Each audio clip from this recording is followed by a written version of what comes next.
காசு இல்லை, ஒன்றும் இல்லை. காலையிலே தலையெல்லாம் வலிக்குது. அப்படியே பைத்தியம் பிடிக்கிற மாதிரி இருக்குது. கிஸ்ஸா அடிக்காமல் கை காலெல்லாம் உதறுது. யாராச்சும் கிடைப்பாங்களா, போய் பார்ப்போம். மச்சான் டேவிட்ரா. மச்சான் டேவிட் வரான்டா. நீ காசு எடுத்து உள்ளடா. சேஃப்டி.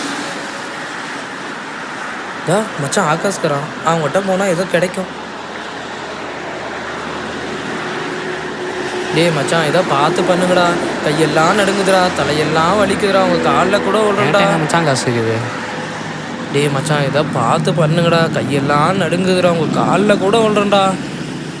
என்னடா பொழப்பு இது? வேலை வெட்டிக்கு போவோம், ஒன்றும் பண்ணாமல் உங்கள் அம்மா படுற கஷ்டத்தை பார்த்தா குடிக்க தோணுதாடா உனக்கு? போடா டே. டே மச்சான் ப்ளீஸ்ரா. டே மச்சான் போடா. வாடா டே, அவங்க கூட ஒரு வேலை இல்லை, வாடா. ஆளு விட்றாப்பா. டே ஆகாஷ், கையெல்லாம் நடுங்குதுடா, நீனாச்சும் ஒரு காசு தான் குடுறா. டே ப்ளீஸ்ரா. அடிச்சிடும், போயிடுறா. ஐயோ, நான் என்ன பண்ணுவேன்? பைத்தியமே பிடிக்குது. சரி, இங்கேருந்து எல்லாருக்கிட்டையும் கேட்டோம், என்ன பண்ண தெரியல. சரி போவோம், அங்கே யாராச்சும் இருப்பான். பாக்கெட்லேயும் காசு இல்லை, கையிலையும் காசு இல்லை, தலையெல்லாம் பிச்சுக்குது. காலையிலேயே எங்கள் அம்மாட்ட கேட்டேன், அவள் கொடுத்துருந்தா எனக்கு இந்த நிலைமை வந்திருக்குமா? கடவுளே அந்தோனியார், உன் கருணையே கருணப்பா. இங்கே தான் எங்கள் அம்மா வேலை செய்கிறா, உள்ளே போவோம்.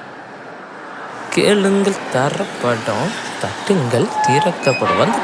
வந்துட்டேன் உள்ளதான் வரேன். இவன் என்னத்துக்கு இங்கே வரான்? சரி பார்ப்போம்.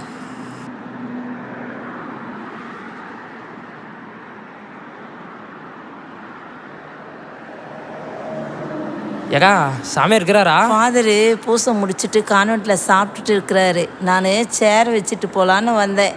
என்ன டேவிட்டு, அதிசயமாக கோயில் பக்கம்லாம் வந்திருக்கேன். தெய்வமே, ஒரு 100 ரூபா இருந்தால் கொடு தெய்வமே. பைத்தியமே பிடிக்குது தெய்வமே, உன் காலில் கூட டே தம்பி எல்ரா டே.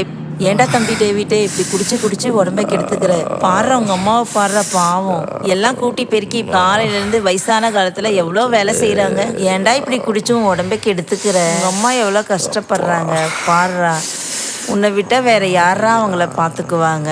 இப்படியே குடிச்சிட்டு இருந்த உனக்கெல்லாம் ஊர்ல யாரா பொண்ணு தருவாங்க? அதெல்லாம் எனக்கு தேவையில்ல. 100 ரூபா கொடுக்குறியா இல்லையா? ஆளை விட்றா சாமி. என்னே பைத்தியம் பிடிக்குது. போகிறோம் எங்கள் ஆத்தால பார்க்குறோம், அவங்ககிட்ட காசை வாங்குறோம். அதான் ஏம்மா, கையெல்லாம் நடுங்குது அம்மா. ஒரு 100 ரூபா தான் கொடுயம்மா ப்ளீஸ் அம்மா. என்கிட்ட எதுரா காசே இல்லடா. பைத்தியம் முடிக்குது அம்மா. அடிச்சே அடிக்கிறானே, கொல்றானே. கொடுத்துரு. என்கிட்ட எங்கப்பா இருக்குது காசு? உங்க அப்பன் போனதுல இருந்து நான் கோயிலே கெதின்னு இருக்கிறனே. சாமியார் குடுக்கறத வச்சுதானே நம்ம கஞ்சே பேசுறத பார்த்தா கொடுக்க மாட்டாளாட்டுக்குது. என்ன பண்றது? குடுக்கறியா இல்ல? இல்லைன்னா உன்னை அடிச்சு இரு, போயிட்டு வரேன். போயிட்டு அந்தோனியார்கிட்ட பார்த்து. அந்தோனியாரே, இவன் திருந்தவே மாட்டானா?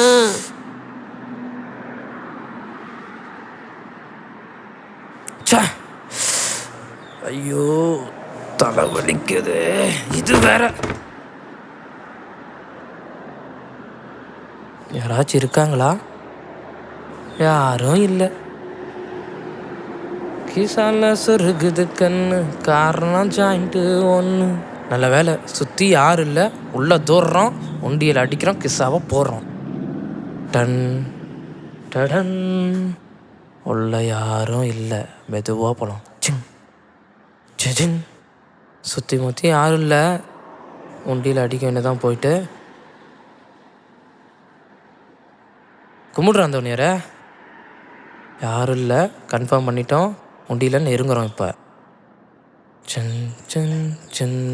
என்னடா இது எவ்வளோ பெருசாக்குது? இரும்பில் வேறு செஞ்சு வச்சுருங்கிறாங்க. பூட்டும் பெருசாக்குது. உடைக்கிறதுக்கு கூட சுற்றி எதுவுமே எடுத்துகிட்டு வரல. என்ன பண்ணுறது? பார்ப்போம். ஏதோ ரொம்ப குடிக்கிறான். என்ன சவுண்டு கேட்குது? அவனுக்கு ஒரு சரியான பாடத்தை கற்றுக் கொடுக்கணும். மன பிரம்ம வந்த காரியத்தை பார்ப்போம். யாரும் இல்லை. என்னடா ரொம்ப டைட்டாகுது. டேவிட், யாரு? டேவிட், அந்தோனியார, நீ தான் பேசுறியா? ஆமாம், நான் அந்தோனியார் தான் பேசுகிறேன். அந்தோனியாரே, என் கஷ்டம் யாருக்கு புரியுதோ புரியல, உனக்கு புரியுது இல்லை அந்தோணியார்? ஒரு 100 ரூபா இருந்தால் கொடு அந்தோணியார்.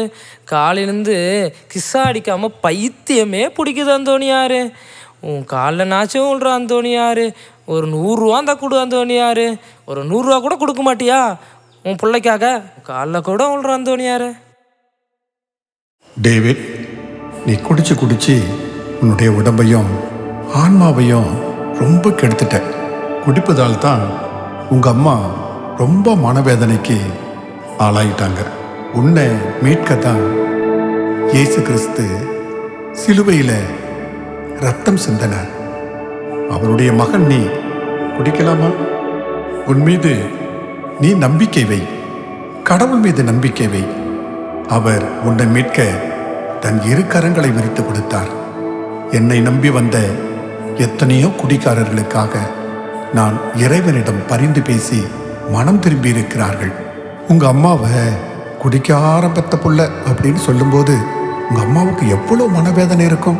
நீயும் மனம் திரும்ப வேண்டும் என்பது என்னுடைய ஆசை. டேவிட், குடிப்பழக்கத்தை விட்டு நல்ல மனிதனாக திரும்பி வா. திருப்பலியில் பங்கேறு, ஒப்புரவு அருட்சாதனத்தை செய்து திவ்ய நற்கரனை உட்கொண்டு உன்னை கடவுளுக்கு ஒப்பு கொடு. அதுதான் என் விருப்பம். நான் பாவி அந்தோணியாரே, நான் பாவி. நான் திருந்திட்டேன் அந்தோணியாரே, நான் திருந்தி வாழ்கிறேன் அந்தோணியாரே. என்னை மன்னிச்சிரு அந்தோணியாரே, நான் திருந்தி வாழ்கிறேன்.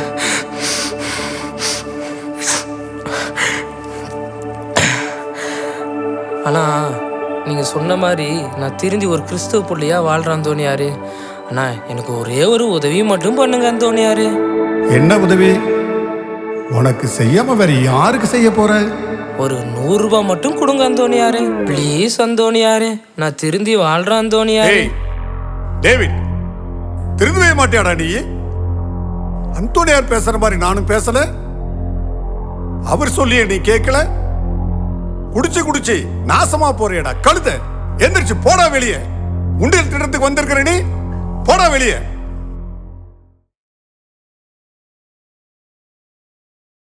கோடியார் பதறான பொழுது அந்தோணியாரே, இந்த குடிகார பையனுக்காக நான் உங்ககிட்ட மன்னிப்பு கேட்கிறேன். உங்களுடைய வாழ்நாள்ல எத்தனையோ பாவிகளை மனம் திருப்பினீங்க. இந்த பையனே கொஞ்சம் மனம் திருப்புங்களேன். குடிச்சு அவன் வாழ்க்கையே வீணா போச்சு. அவங்க அம்மா எவ்வளோ மன வேதனையோடு இருக்கிறாங்க அந்தோணியாரு. ஒரு பெரிய புதுமை அவன் வாழ்க்கையில நடக்கணும். இன்னுமாடா போனா நாங்கெல்லாம் அந்தோணியார் சொன்னாலே கேட்க மாட்டோம். எவன் சொல்லியா கேட்க போறோம்? இந்த உண்டியல் இல்லலாம் நம்மளுக்கு 1000 உண்டியல் இருக்கு. வேண்டிக் கொள்ளுங்க அந்தோணியாரே. போனால் போகட்டும் போடா.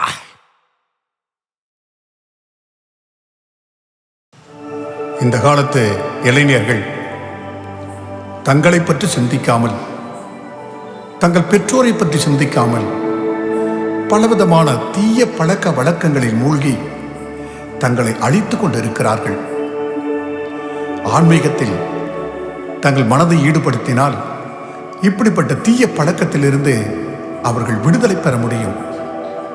கடவுள் மீது நம்பிக்கையும் ஜெபமும் செய்து தினமும் இறை வார்த்தையை படித்து அதை தியானம் செய்தாலே இந்த தீய பழக்கம் அவர்களை விட்டு விலகி போகும். ஒவ்வொரு நாளும் தங்கள் பெற்றோர் தங்களுக்காக வாழ்கிறார்கள், தன் உடன் பிறந்தவர்கள் தன்னை அன்பு செய்கிறார்கள் என்பதை இவர்கள் உணர்ந்தாலே இந்த தீய பழக்கத்திலிருந்து அவர்கள் விடுதலை பெற முடியும்.